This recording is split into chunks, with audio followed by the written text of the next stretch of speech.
All right, just making sure we are good to go. Hold up 1 second. All right. All right, everybody. We are live. Hello, everybody, and welcome to Pastrami Nation. We are the meat of pop culture.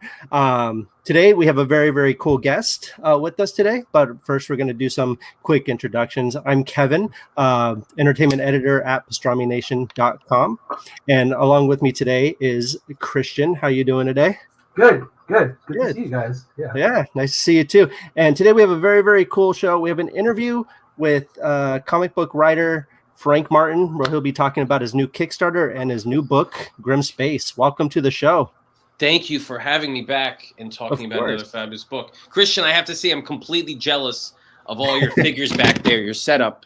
Yeah, it's a little insane. This is a long time in the making, but yeah. I can't do that because my kids will come in and just completely destroy everything. They'll be like, Oh yeah. Yeah. Luckily, I mean not luckily. I don't have kids, so I get to be the kid. So that's always awesome. Yeah. I learned that you cease to have nice things when you have children. It just stops being a thing. Oh yeah, it happens. Yeah, I know that feeling all too well. Speaking of which, Kevin, I saw you went to Disneyland. How was that? I did. It was awesome. Got to check out Galaxy's Edge finally, and that was just like it was emotional to say the least. Have you been? Have either of you guys been?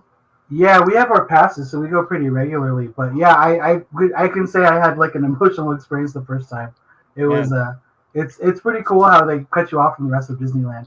I never been to Disneyland before, but we did Disney World in October 2019. Nice. And we were supposed to go, I think, the fall of 2020, and then the spring of 2021, and then we pushed it back again to I don't know when. So we just kept pushing it back. Oh man! But it is definitely a fun trip for the grown-ups. It doesn't have to be for kids either. So yeah. Oh yeah, absolutely. I think me and my wife had more fun than our kids. I think they were just like, but yeah, man, we had a great time. Galaxy's Edge was awesome. Checked out the new Avengers campus at California Adventure. That was pretty cool. Yeah, man, had a great time. Loved it. Got to build my own droid, which was freaking awesome. So cool. Yeah. So cool. I'm in love with him. He's great. But Frank, let's talk about your new Kickstarter, your new book, Grim Space. Tell us a little bit about it. What's going on? What's it about? So Grim Space is pretty simple premise. It's basically a reimagining of old classic fables and fairy tales and folk tales in a sci-fi, space fantasy, Star Wars-like setting. So the first issue, which is a one-shot, I consider it like the pilot issue, the inaugural issue. And it focuses on Jack and the Beanstalk, but I throw in a whole bunch of little, what I call story threads, characters that if I do subsequent issues or subsequent story arcs, I can pull on those threads and turn this into like a whole universe of other interconnected fairy tales in space. Okay. No, that's a really awesome idea. So just kind of going back a little bit, obviously we all know kind of all these fairy tales and all these stories. Were they kind of a big part of your kind of coming up and everything? I mean, were they a big part of your childhood or anything like that? I think all stories really were. Like, I think all kids went through that mythology phase where they're just obsessed with the Greek myths or Egyptian mythology. And then fairy tales are kind of an extension of that in a way, just tales that they go above just nerds that like them, and they enter a realm of pop culture. Like everybody knows Humpty Dumpty or Little Red Riding Hood or Three Pigs. These are just things that kind of ingrain in us as children that we remember forever. And I love, not just me, I'm not doing anything original by putting my own spin on it, but I love seeing other things too. Like they have Grimm and Once Upon a Time on TV, and I know they have the Vertigo series Fables. I never read Fables, but I played the video game that it was based off of, which was awesome. So I just love seeing all those different old tales that people recognize in their own little twisted universe, something original. Yeah, no, that's awesome. And you obviously mix it with, like you said, like the sci-fi elements like Star Wars, and you got the big like alien reference, which is really, really cool. Yeah, I like it's not just a. I don't throw in a little tidbits for fairy tale No. geeks too. I mean, this is really a love letter to sci-fi too, classic stuff. Like you said, there's aliens in there. There's some Star Wars, other classic shows that I loved. I was a big Dark Matter fan. I hated when they canceled that, and Farscape. Oh, So Farscape was amazing. so stuff, just stuff like that. Little influences that might not be overt, but you can see their fingerprints all over this book. Yeah, very cool. So yeah, so the Kickstarter, how's the Kickstarter been going so far for the book? Everything been going good with it? Yeah, I think we launched not this past Tuesday, but the Tuesday before, so that's about a week and a half, and we funded in about a week, and it ends next Friday at midnight my time. So yeah, I'd say we're about halfway through, a little more than halfway through, and we're rocking and rolling, and everybody loves the idea. So I'm excited to see what people think when they actually read the thing. Yeah, no, I think people are going to love it. So I was looking at the Kickstarter page, and I saw you're doing a really cool the variant covers exclusive to Kickstarter. Yeah, Pretty so cool. for this one, I've done Kickstarter exclusive covers before, but never all Kickstarter exclusive covers. And I have three. So I have a standard cover, which Dan Scalisi does. He's my co-creator, the art. He does the interior art, and he did the cover for the standard. He also did the cover for the variant, which is very cool. That's the project image. And then I have another cover which I'm excited about. It's a double connecting cover. So it's one of the That is, people yeah. people always think covers they connect like this, but this is a vertical. So it's the bottom half of the vertical, and the other cover is going to be on top. And the way I did it is I blurred out the top cover, so it's kind of a mystery. I'm going to reveal it later, and I'll make it available later. So you get the bottom cover now, and then you can get the top cover at a later date. So it's having a little fun with it, and those are the only three covers that I have this go around. Very cool. Yeah, no, that's awesome. It's always good to have those really unique and cool rewards for the projects that you're backing. Yeah, so I mean, I wanted to do a connecting cover. I want to do something cool like that. And then this is Jack and the Beanstalk. So you got a giant. I'm like, this is perfect. I could have the giant cover the complete spread, and then just Jack would be on the bottom one because he's a small guy. So it's a really cool image. I think the art's phenomenal of it. And we got a bunch of other cool stuff. I do a theme song for all my campaigns. I'm gonna have a black and white print set that's available. So yeah, it's always cool to bundle the stuff together and see what people like and what they don't like.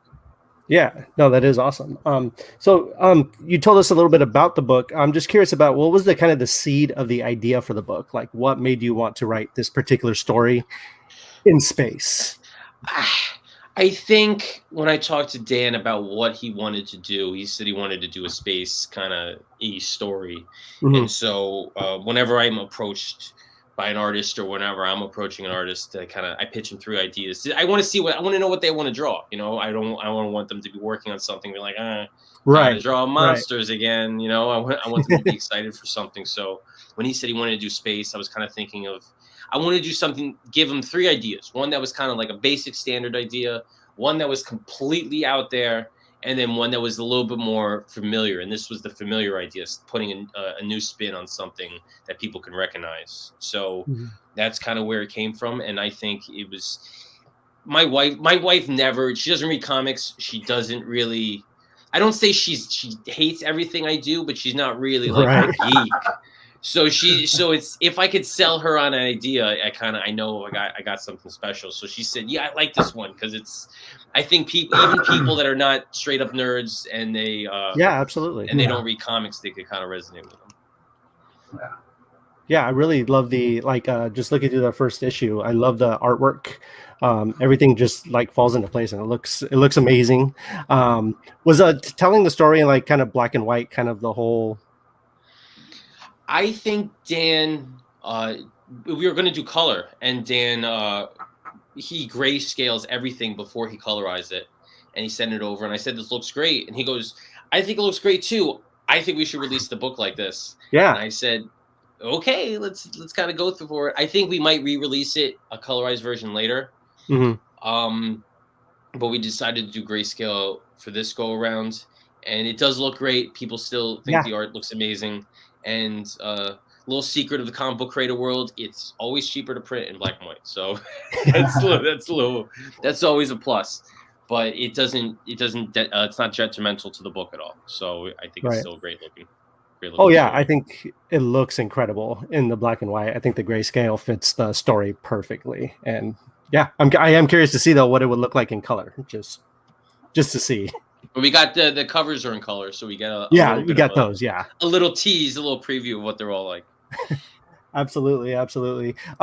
So let's just talk a little. I just want to kind of just bring it back a little bit to the last time we had you on. We were talking about the polar paradox, and that all went really well. And you said a lot of these are parts 1 of 2. Is the polar paradox kind of coming along pretty nicely? Yeah. I was never fully satisfied with the ending of Polar Paradox. I mean, I liked it, but it was a little bit of a cliffhanger.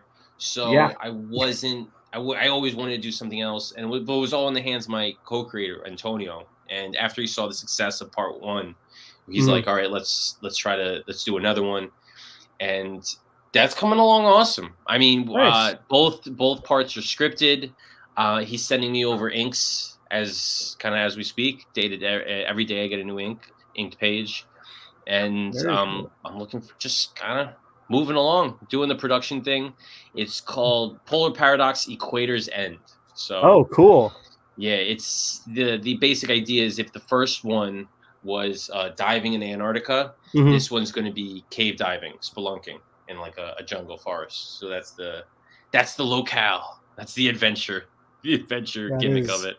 That is awesome. And you kind of capture that. So I noticed in both of the books they got, so in Polar Paradox, obviously you're stuck in kind of a small area in this kind of unknown territory down under the water. This one, you're stuck in space, obviously, in a vast thing, in like a small area. I'm very claustrophobic. Those kind of stories work for me really, really well. I never noticed the difference between those two. One of them is just being too tight, and the other one is just being so overwhelmed by vastness. Yeah, which is pretty cool. I really, really, really like that stuff. So tell us where we can find the Kickstarter. Where can people go to check out the book and donate to the stuff like that? So it's going to be on Kickstarter for another week. It ends Friday the 19th, 17th. I should probably know that date. Next Friday, whatever it is. You can either find it by going to Kickstarter, searching Grimspace. It's pretty easy, or I blast it out all over social media on all my pages. At Frank the Writer is me. So that's Instagram, Twitter, and Facebook. You're gonna find it eventually. Very cool. Well, I'm really excited for it to get out into the world because it's a really great story, captivating, and I just love all of the fairy tale elements in it. It's just incredible. Yeah, I mean, I'm excited for its future and its potential. I already got the follow-up, another one-shot, which is going to be a spin-off of this book. I already got that scripted and a couple pages of artwork done with that. So we're rocking and rolling. I'm ready to make something happen with it. Very cool. And yeah, we did get a comment. November 19th is the end date. So thank you. There you go. Yeah. Some comic creator I am know exactly what Kickstarter ends. Dude, you're working on a couple books at the same time, and it's just all like, can imagine it just gets jumbled every now and again. Couple books, couple kids. It's all the same. You just lose track of them after a while. Yeah, no, absolutely. Well, Frank, thank you so much for sitting down and chatting with us. We really, really appreciate it. Well, thank you for giving me a chance. The link is in the chat if you guys are watching live. Sean Tracy, thank you for posting that. Yes, the link is in the chat. Yes, please check that out. Yeah, please, definitely, guys, like seriously, go check it out. It's a great book, great story. You're gonna love it. Like, I'm not even like it's awesome. I really enjoyed it, and it looks beautiful, and it's just great book. Go check it out at the website. So before we end here, I just want to mention that we do have a coupon for a Pastrami Nation sandwich from Apollo Burger that you can win at home in Victorville. All you have to do is leave a comment on this video, and you can have the chance to win it. We'll announce the winner Saturday night. So, I can finally say I've had one. A few really? Nice. I think like 3 or 4 weeks ago, I met up with Nolan and Jason, and we sat down and had a pastrami burger, and then I had a slight aneurysm. It was just delicious, huge. I was very ambitious. I got halfway through it. Oh man, I don't think any of us finished it. check it out. Yeah, I've never had anything like it. Well, that's awesome. Well, yeah, guys, you heard it here. It's amazing. Go check it out, and you have the opportunity to win one. Just leave a comment on this video. All right. Well, thank you guys so much again. Thank you, Frank. We really appreciate it. Christian, thank you for joining us as well. And thank you guys, everyone, and have a great night. Thank you. Adios. Thanks. Bye, guys.